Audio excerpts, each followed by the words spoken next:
Pernah nggak sih kita berhenti sejenak dan nanya ke diri sendiri, gimana caranya jadi orang yang lebih baik?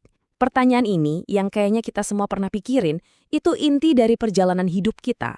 Nah, di sini kita bakal lihat dua jalan yang kelihatannya beda banget, tapi sama-sama kuat buat nemuin jawabannya. Satu dengan melihat ke dalam diri, dan satu lagi dengan melihat ke atas.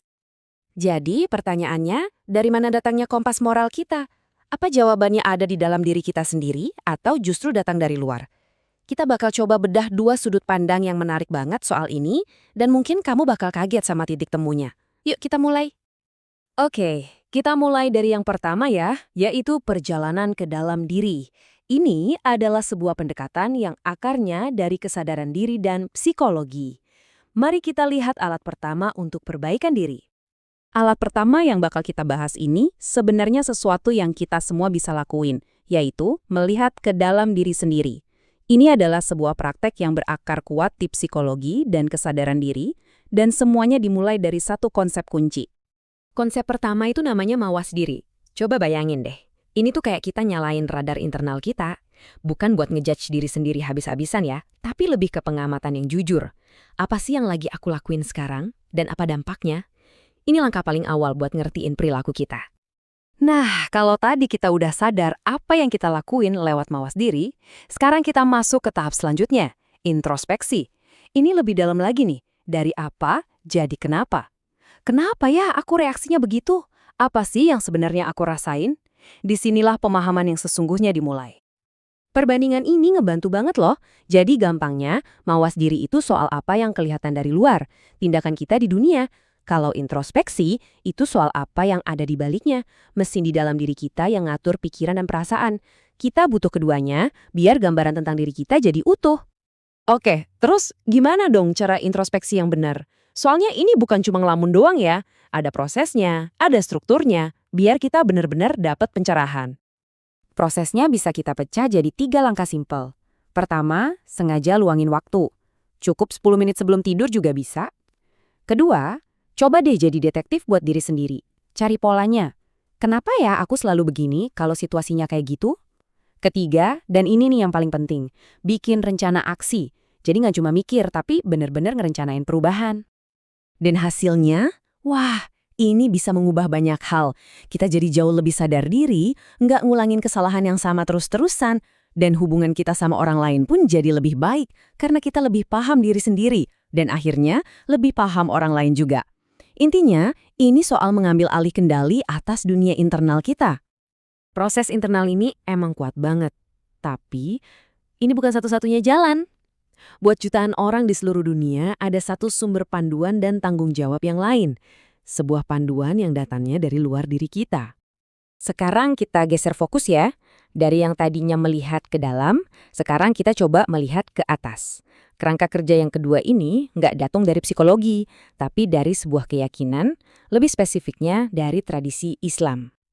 Ini adalah konsep iman kepada malaikat, yang merupakan salah satu dari 6 rukun iman dalam Islam. Intinya, ini adalah keyakinan bahwa ada makhluk gaib yang diciptakan oleh Tuhan untuk menjalankan perintahnya, dan mereka punya peran langsung dalam kehidupan kita sebagai manusia. Di slide ini, kita bisa lihat beberapa tugas utama mereka. Ada Jibril yang membawa wahyu, Mikail yang mengatur rezeki. Tapi yang paling nyambung sama pembahasan kita buat jadi lebih baik, itu adalah Rakib dan Atid. Tugas mereka yaitu jadi saksi, mencatat setiap perbuatan kita, entah itu yang baik maupun yang buruk. Terus gimana keyakinan soal penjaga tak terlihat ini bisa ngaruh ke perilaku kita sehari-hari? Apa sih dampak nyatanya dalam hidup? Kutipan ini dalam banget maknanya. Coba bayangin kita hidup dengan kesadaran penuh bahwa nggak ada satupun hal yang kelewat. Setiap tindakan, setiap kata, semuanya dicatat secara permanen. Ini menciptakan rasa tanggung jawab yang luar biasa, seolah-olah kita punya saksi paling adil yang selalu ada di samping kita. Manfaat dari keyakinan ini, atau hikmahnya, itu macam-macam. Jelas, ini memperkuat iman. Tapi kalau kita lihat dari sisi praktisnya, ini benar-benar mendorong kita buat berubah jadi lebih baik dan menumbuhkan rasa tanggung jawab. Dan yang menarik, kesadaran bahwa kita diawasi ini nggak selalu bikin takut. Buat banyak orang, ini justru ngasih rasa aman dan perlindungan. Oke, sekarang kita coba satuin kedua ide ini. Di satu sisi, kita punya cermin ke dalam diri lewat introspeksi, di sisi lain kita punya saksi dari luar lewat keyakinan. Coba kita ingat lagi deh, tujuan introspeksi itu apa aja. Semuanya kan intinya tentang memahami diri sendiri, supaya kita bisa menciptakan hidup yang lebih baik dan lebih berarti. Ini adalah proses perbaikan dari dalam keluar. Nah, sekarang kita bandingin sama tujuan iman kepada malaikat. Coba deh perhatiin, mirip banget kan? Mendorong perbuatan baik, menumbuhkan tanggung jawab, menghindari kesalahan. Dan yang paling keren, keduanya punya tujuan akhir yang sama persis, menjalani hidup yang lebih bermakna.